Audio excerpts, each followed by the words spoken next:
मान लीजिए कोई किसान है, मार्केट में गया और जिस वस्तु की प्राइस ज्यादा है, इसका मतलब है प्रॉफिट ज्यादा हो रहा होगा, तो वो देखेगा कि इस चीज की कीमत ज्यादा है और लोगों को ज्यादा पैसा मिल रहा है, ज्यादा प्रॉफिट हो रही है। तो एक काम करते हैं ना, हम इसको अगले साल अपने यहाँ उगाएंगे, अपने खेत में उगाएंगे और ज्यादा मात्रा में उगा करके को पैसे कमाएंगे, प्रॉफिट कमाएंगे और अच्छा खासा एक रिच पर्सन बन जाएंगे। एग्जैक्टली ऐसा नहीं होता है। होता यह है कि सभी लोग मार्केट में जितने लोग हैं ना, सब यही सोच लेते हैं। क्या सोचते हैं कि हम लोग भी अगले साल ऐसे अपने खेत में ज्यादा मात्रा में उगाएंगे और ज्यादा पैसा कमाएंगे। अब सोच के देखो, जितने लोग उस मार्केट में हैं, सभी लोगों ने देखा है कि फायदा हो रहा है उस इंसान को, क्योंकि उसकी सप्लाई कम है और उसकी प्राइसेस उस समय ज्यादा है। और इस चीज को कोई नहीं ध्यान दे रहा है, इस चीज की इग्नोरेंस लोगों में है।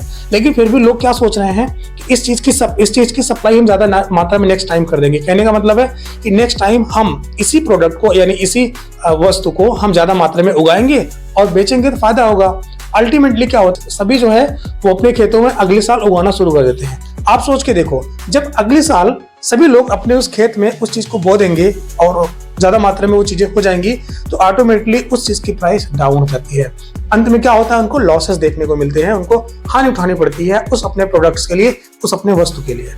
तो होता क्या है अंत में फिर यही सीन होता है। फिर वो ये सोचते हैं, क्या सोचते हैं कि हमको अगली बार नहीं उगाएंगे अपने खेतों में। तो ऐसे ही मार्केट में लगभग लोग यही सोच लेते हैं। उसके बाद होता क्या है कि अगले साल वो सारे लोग क्या करते हैं, उस चीज को नहीं उगाते हैं जिस चीज को उन्होंने सोचा है। तो जब वो नहीं उगाएंगे, फिर उस चीज की शॉर्टेज हो जाएगी। जिन्होंने अपने माइंड के हिसाब से काम किया, उन्होंने उस प्रोडक्ट को उगाया अपने खेतों में और उनकी सप्लाई ज्यादा ना होने की वजह से उनके प्राइसेस बढ़ गए और उनको फायदा हो जाता है। इसी पूरे सर्किल को, ये हमेशा ही ऐसे सर्किल चलती रहती है। इसी को ही इकोनॉमिक्स में कॉन्सेप्ट दिया गया है, जिसको बोलते हैं कॉबवे फिनोमेना। उम्मीद है कि आपको ये कॉन्सेप्ट जरूर समझ में आई है, और अगर समझ में आई है तो ऐसे ही इंफॉर्मेशन के लिए आप हमें फॉलो या सब्सक्राइब जरूर कर सकते हैं। वीडियो अच्छी लगी हो लाइक कर सकते हैं, इसी के दोस्तों के साथ शेयर कर सकते हैं। Thank you so much guys.